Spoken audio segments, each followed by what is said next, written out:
Alors je dois dire que vous avez été nombreux depuis que j'ai lancé ma chaîne à être inspiré par mes road trips, par ce que je fais même en moto de manière générale. Mais sachez que ça c'est un des meilleurs retours qu'on puisse avoir à créateur. Ça me fait trop plaisir les amis. Tu vois, tu partages ton truc et ça donne envie aux gens, franchement c'est une belle récompense. Et du coup, vous m'avez demandé de nombreuses fois comment je m'organise. Alors bon écoutez, je vais essayer de vous partager mes modestes conseils parce que je suis vraiment pas un spécialiste, je fais à ma manière. Et écoutez, ça se passe pas trop mal pour moi. En tout cas, moi je vais au plus simple. Et je pense que si vous êtes là, c'est aussi ce que vous recherchez parce qu'on va dire que des ressources sur organiser les trips, c'est vraiment pas ce qui manque. Donc c'est bien, moi j'ai envie d'apporter un truc un petit peu différent, un petit peu pas prise de tête pour tout simplement passer un maximum de temps sur la route et le moins de temps possible dans l'organisation. D'ailleurs au final, je crois que j'essaye toujours d'organiser en fait au minimum, je me rends compte. En préparant cette vidéo, c'est ce que je me suis rendu compte. De me spoiler le moins possible où je vais pour vraiment me laisser le plaisir de la découverte. J'essaye de voir le moins de photos des endroits où je vais, etc.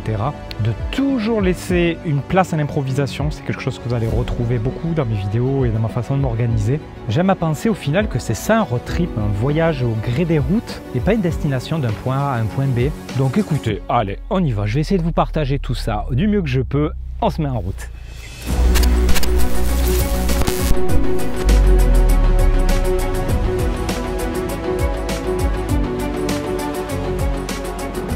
Bon, une petite chose à noter, bon, je l'ai un peu dit en intro, mais je suis pas du tout un spécialiste de la navigation. J'ai appris sur le tas, j'ai fait ma petite sauce. Et écoutez, c'est vraiment ça que je veux vous partager aujourd'hui. Je vais vous parler des trips, surtout avec Map, mais ce sera valable un peu sur n'importe quelle application. Ça marchera sur Waze, ça marchera sur d'autres. Je vais juste voilà, essayer de vous donner une feuille de route, un peu comme ce que je fais avec mes trips. Je me donne une feuille de route et voilà, je laisse une bonne part aussi à ce qui se passera dans la journée, un peu la route me mène. Ce que je veux dire par là, c'est que voilà, je vais vous inciter, il ne faut pas hésiter à faire des crochets, etc. Prendre un peu large sur les temps. Il y avait tel coin à faire un crochet, ou ça va nous prendre une petite demi-heure de plus, mais ça a l'air trop sympa et tout ça. Bien, prévoyez-vous des marges. Franchement, je peux que vous recommander ça. Et l'avantage de tourner voilà, avec Google Maps, Waze, etc., c'est que ça vous recalcule l'itinéraire, ça vous donne de suite une idée de combien de temps va vous prendre le crochet, de si vous rentrez dans vos temps, donc c'est vraiment pas mal pour ça aussi. Bon, du coup, direction Gorge de l'Hérault, voilà, on va pas trop se prendre la tête aujourd'hui, ça devrait être assez rapide, mais autant se mettre un joli paysage. J'essaierai de faire peut-être un petit peu de drone aussi, on va voir ça. Les moins prises de tête, alors cela, on va faire un truc efficace au plus simple. On va déjà commencer par vous trouver un point d'intérêt, généralement au plus loin où vous voulez aller. Alors pour trouver des points d'intérêt, c'est pas les techniques qui manquent, il y a plein de choses, ne serait-ce déjà que sur Google Maps. Franchement, vous avez plein de fenêtres là, je vous mets des illustrations. C'est l'avantage de ce genre de satellite, voilà, ça vous donne quand même les coins à voir. Après, ce qui manque pas non plus, c'est des sites touristiques un petit peu. Moi, c'est comme ça que j'ai découvert plein d'endroits où aller. Vous avez aussi la possibilité avec des vidéos. Vous tapez dans la barre de recherche des coins à voir, etc. C'est pareil, c'est pas ce qui vous manque comme exemple. Il y a plein de nombreux coins magnifiques auxquels on n'a pas forcément pensé. Qu'est-ce que c'est beau. Du coup, une fois que vous avez votre point le plus loin, il va falloir ajouter des étapes en fait pour obliger votre GPS à prendre les routes qui vous intéressent. Je vous montre des images, ce sera le plus simple. Par exemple, je vais aller au Montégoal. Donc, comme vous pouvez le voir ici, j'ai bien de Montpellier au Montégoal. Lui, il va calculer l'itinéraire juste le plus rapide. Et disons que je veux passer par le côté est des Cévennes, plutôt vers La Salle, Saint-Jean-du-Gard, etc. Eh bien, je viens rajouter ici une destination, La Salle en l'occurrence, j'ajoute Saint-Jean-du-Gard, je remets bien sûr dans le bon ordre, et voilà, mon road trip est modifié, et j'ajuste autant d'étapes que nécessaire pour créer mon road trip.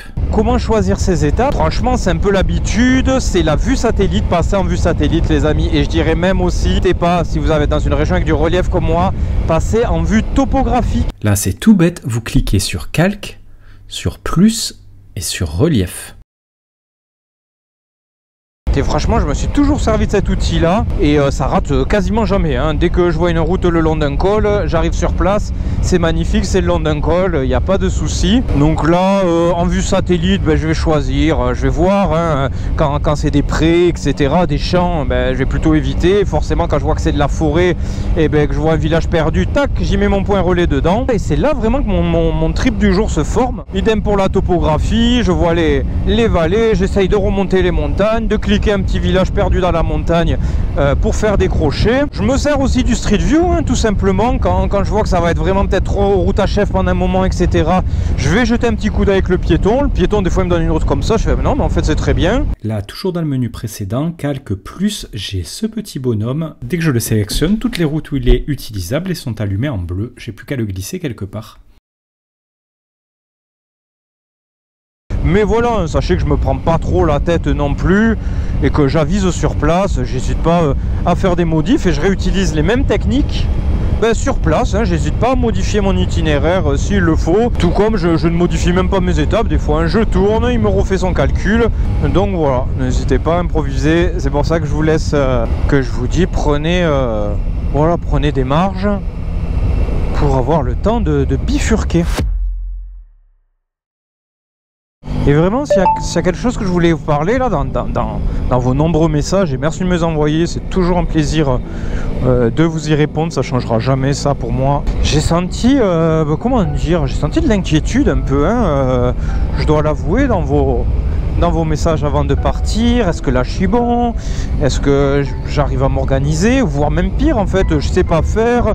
J'aimerais bien un peu sortir des secteurs que je connais, tout ça. Il va falloir que je vous le mette, hein. Just do it! Voilà, c'est ça quoi, les amis, faites-le quoi. Vous prenez pas, vraiment, je vous lis, vous prenez trop la tête. Moi, j'ai jamais regardé de vidéo comme je suis en train de faire justement, mais regardez la mienne, hein, c'est bien quand même. Hein. Faut le faire pour apprendre, c'est exactement comme tout dans la vie. Vous croyez que pour faire ces vidéos-là, comment j'ai fait?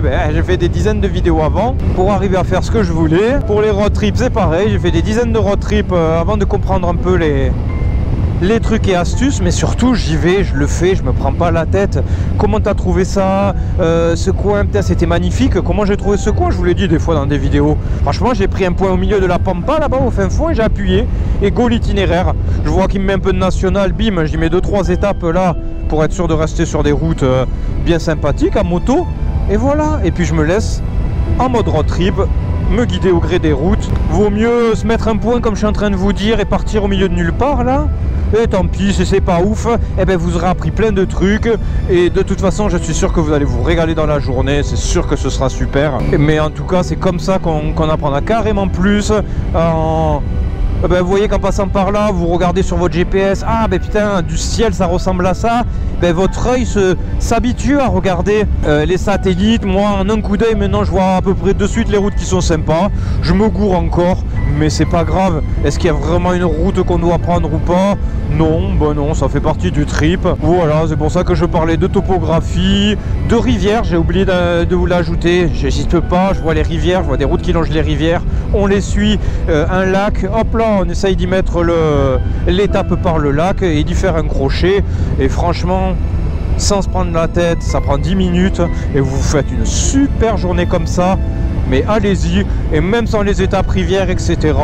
Allez-y, mettez juste un point loin, sortez de votre zone de confort, je vous promets, ça va être un régal. Vous me faites kiffer avec vos messages, tu m'as donné goût au road trip et tout, mais c'est trop. Mais franchement, je suis super heureux de ça. Eh ben écoute, tant mieux, allez explorer, faites comme je fais. Je pense que cette peur, je sais pas, hein, j'ai pas envie de taper sur mes collègues, hein, parce qu'en plus les ressources sont bonnes, mais je pense quand même qu'on met la barre super haut quoi dans la préparation des road trips. J'ai regardé un petit peu avant de faire ça et tout. Putain, c'est compliqué quoi, tout ce qu'il faut prévoir. En plus on vous explique tout au GPX et tout. Ben moi là je suis un peu pour vous dire ben non quoi. Ne vous prenez pas trop la tête sur ces vidéos là. Non, c'est pas si compliqué. Moi en tout cas, regardez, tout le monde adore mes road trips et pourtant c'est exactement ce que je vous explique, hein, c'est pas plus compliqué que ça. Hein. Voilà, au plus simple, parce que ça me fait chier en fait de la navigation et tout. Moi je suis là, j'ai envie de faire de la moto et de découvrir tout par mes propres yeux. Maintenant c'est vrai qu'il faut quand même un minimum d'organisation pour se mettre bien. Faites pas les checklists de 40 000 points comme on peut vous donner dans les vidéos. Prenez votre moto, foutez le plein et allez kiffer mes amis. Ah ouais, joli là. Allez, c'est parti pour le dronage. Et ben écoutez, vu que c'est une vidéo de conseil, que pareil j'ai eu plein de demandes d'infos là sur le drone. Alors je fais ça vraiment en 2 secondes, mais en gros mon setup drone il rentre dans cette valise. Vous voyez, donc franchement c'est pas grand chose. Dedans pourtant j'ai quand même la télécommande, le drone et 2 sets de batteries supplémentaires. Je pourrais même mettre un troisième, ça me changerait pas la place. Au niveau des vols, ouais, c'est compliqué tout ça. Écoutez, moi je me suis immatriculé juste histoire de ne pas prendre de risques sur le site de l'aviation civile. Vous trouverez plein de ressources sur internet qui vous donnent toutes les adresses, etc. Et au niveau des vols, ouais, mais les restrictions, les machins, bon, ben, c'est 120 mètres max. Hein, la seule chose à retenir, et j'ai tout simplement une application ici. Tac. Et je fais juste ma vérif en fait si j'ai des restrictions de vol dans le secteur où je m'envole, comme ici. Hop, tac, voilà, je viens de vérifier que j'ai pas de restrictions de vol, donc c'est parti.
Oh, mais le soleil se lève et tout, c'est magnifique.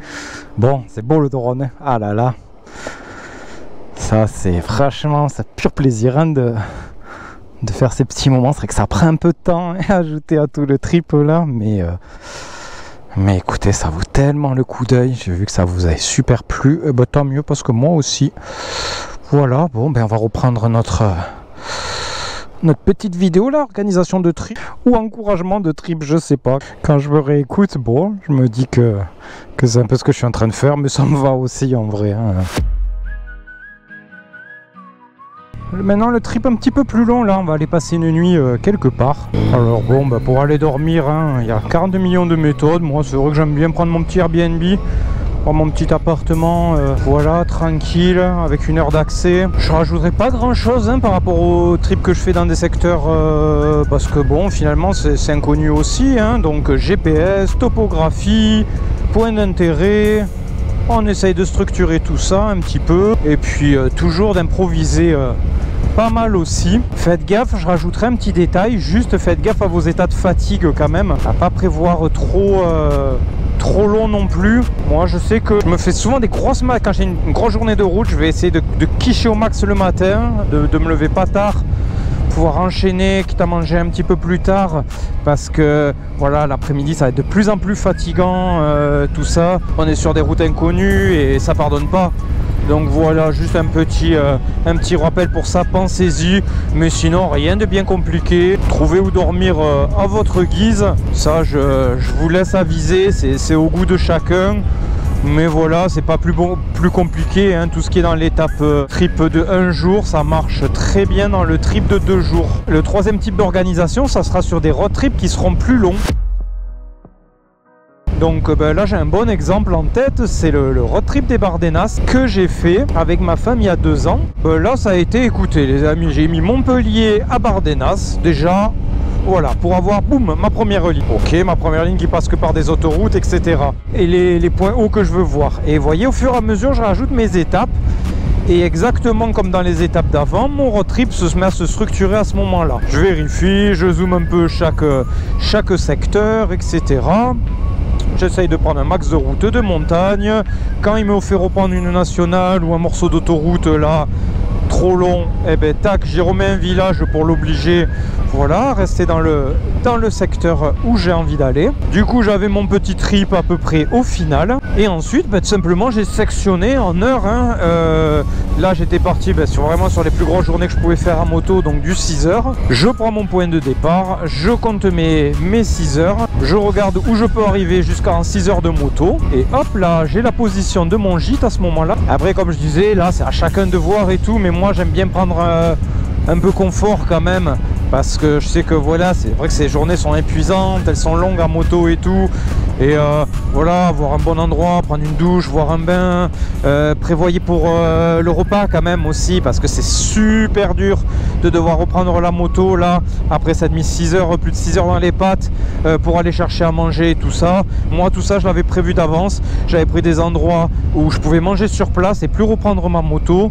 Ça c'est à vous de voir, vous pouvez vous prendre aussi à manger en cours de route dans la journée pour manger le soir, mais pensez-y. Après voilà, globalement pour former ce trip, eh ben, topographie, hein, je me répète encore, mais c'est ce qui m'a fait de plus efficace. Je voulais qu'on prenne de l'altitude, j'ai fait tous mes points relais. Même un gros trip comme ça n'a pas été si compliqué, je vous avoue que ça a dû me prendre, moi je m'y suis mis un après-midi, ça a dû me prendre entre 2 et 3 heures pour avoir vraiment l'organisation carrée. J'avais fait un double que je vous avais montré, je sais pas si je retrouverai, je vais essayer de vous remettre un extrait de la vidéo Bardenas, mais vous voyez ce que j'avais sur ma valise de réservoir, j'avais noté à la main en plus du GPS mes sections en fait.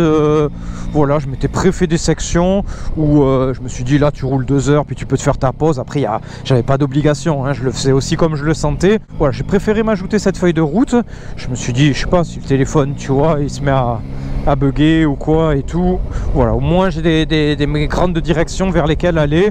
Donc voilà, juste les grandes villes je m'étais mis en point relais à la main et je m'étais mis ça sur ma valise de réservoir, même si c'est pas avec ça que je naviguais, ça me donnait quand même un bon repère, voilà, en cas de galère tout simplement. Je crois que je vous ai livré, je pense, tous mes petits détails d'organisation, vous voyez, rien de méchant et voilà, des habitudes à prendre en fait, hein. Faut, comme je redis tout à l'heure, hein, faut le faire et plus vous le ferez, voilà, plus vous aurez l'œil, ce sera rapide, mais en réalité voilà, c'est pas très long. Forcez juste votre GPS avec des villages, étapes, etc. à passer par les routes qui vous intéressent, laissez-vous des marges et franchement il n'y a plus qu'à kiffer. Je voulais compléter un petit peu la vidéo avec un peu tout ce que j'ai appris en 15 ans de moto, mais voilà, je vais faire très simple, juste les choses essentielles auxquelles on ne pense pas.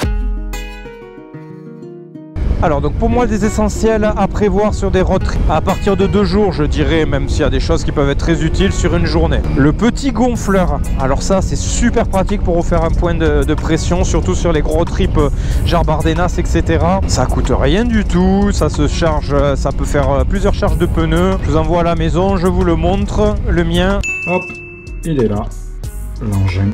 C'est tout compact. Voilà, genre de truc super pratique à avoir. Bon, à Souja, ajouter une petite bombe anti-crevaison aussi, hein, ça peut bien dépanner pour aller jusqu'à un garage, etc. en cas de problème. La batterie mobile, je vous conseille une assez grosse, hein, du type 10 000 mAh qui permet plusieurs charges parce que sinon c'est compliqué.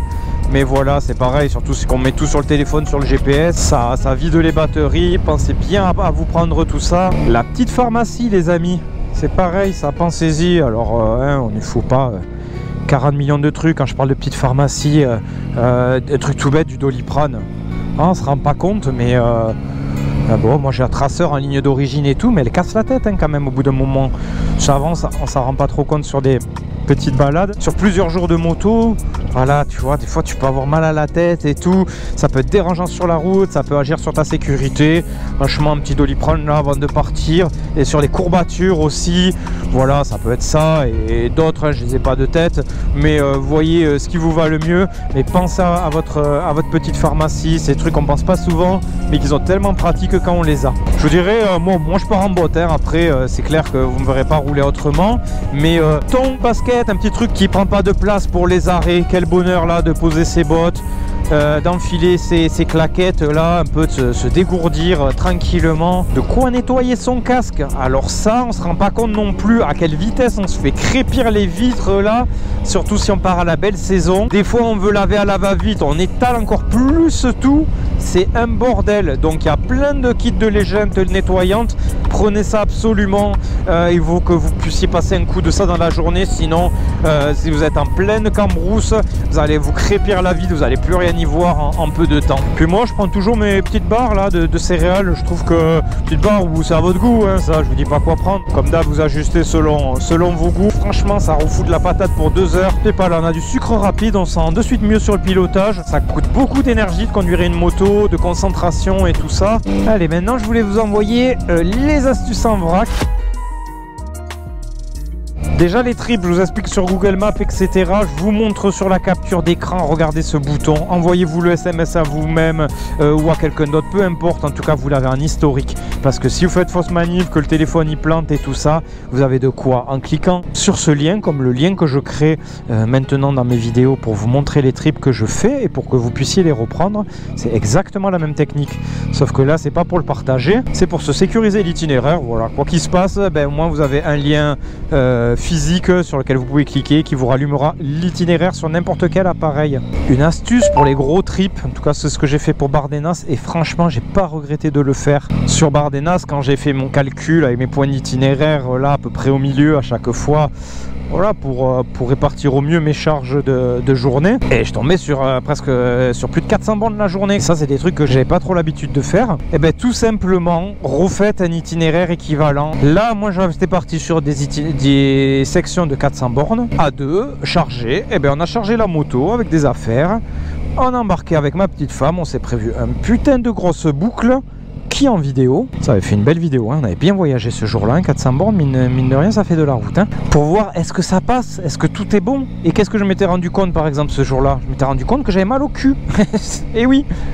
Et bien c'est là que du coup j'ai pu heureusement prévoir mes petits coussins de sel et tout ça, et qui m'a fait carrément passer un meilleur voyage. Dans les Bardenas je serais parti comme ça, j'aurais jamais pensé à un détaillé comme ça. Ça peut être plein d'autres choses, il faut que vous le fassiez pour vous en rendre compte. Entraînez-vous sur des sections d'étapes dans des secteurs autour de votre département et tout ça, à faire un équivalent pour voir si tout est ok. Est-ce que vous supportez la conduite, est-ce que le confort ça va, etc, etc. On va pas prendre le risque là d'apprendre pendant le voyage, même si on va apprendre quand même beaucoup dans le voyage. On va essayer d'éliminer pas mal de trucs en faisant des petits entraînements. J'allais vous dire gaffe au changement de température. Alors bon, vous allez me dire oui, bon ça sans doute on prévoit, mais ouais, mais ça peut être, moi qui roule un peu en montagne et tout, ça peut être vraiment violent, hein. On peut se taper du 30 à 5 degrés super humide, donc vraiment prévoyez large. Prévoyez super confort pour le chaud et prévoyez vos gros gants d'hiver, parce que franchement des fois on peut se faire surprendre. Là la route est longue, les secteurs varient beaucoup.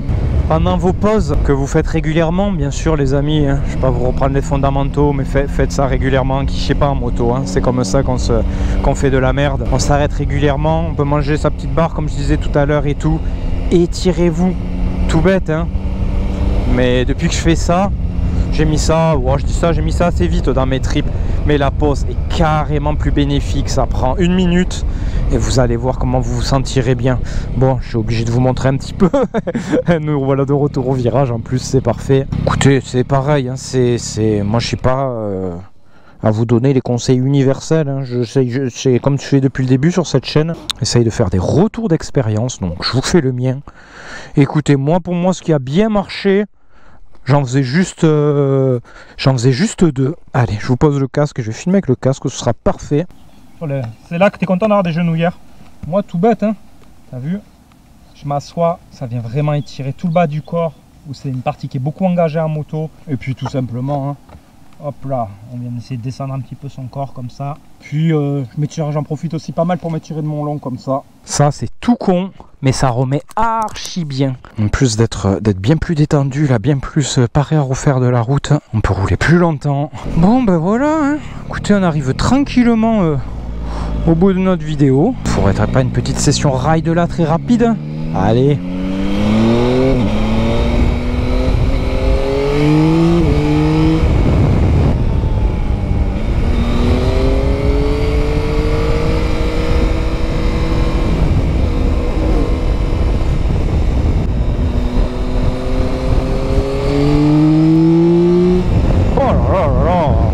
habitue pas celle-là. N'hésitez pas à partager vous aussi vos façons de faire parce que c'est super intéressant, mis bout à bout. Je sais que les gens qui viennent regarder ce genre de vidéos en plus lisent beaucoup les commentaires pour chercher des ressources complémentaires, donc n'hésitez pas à apporter les vôtres. J'aime à penser qu'on est tous une grande famille, qu'on a tous notre expérience et notre façon de faire et que tout est super enrichissant pour tout le monde, surtout ceux qui ont moins l'habitude. Sous ces nuages menaçants, les amis, un petit dernier mot pour vous, toujours comme d'hab, merci de m'encourager en ces moments là qui n'ont pas été faciles là ces derniers temps. Mais avant de vous quitter, voilà, je voulais vous donner les bonnes nouvelles, c'est que j'ai de nouveau du temps libre et qu'alors on a goupillé du très bon. Rien que ce mois de mai là, on va se sortir ça, va falloir juste laisser le temps de faire les sorties et de monter. Sortie off-road, elle va être incroyable. Saint-Lelas, franchement, je pouvais pas la louper à travers les forêts des Cévennes. Derrière, on s'est calé avec mon ami Stéphane. On part dans les senteurs provençales jusqu'au pied des Alpilles. Ça va être une journée, secteur complètement inconnu, tout nouveau partage. Évidemment, et dans la semaine d'après encore, c'est le grand départ pour le Vercors à 15. Donc là, c'est pareil, sur 4 jours, grosse vidéo. Gros partage. Sur ce, merci à tous pour votre fidélité. Je le dis jamais, mais abonnez-vous. On est presque à 5K. Et portez-vous bien. Prenez soin de vous. À très vite pour de nouvelles aventures.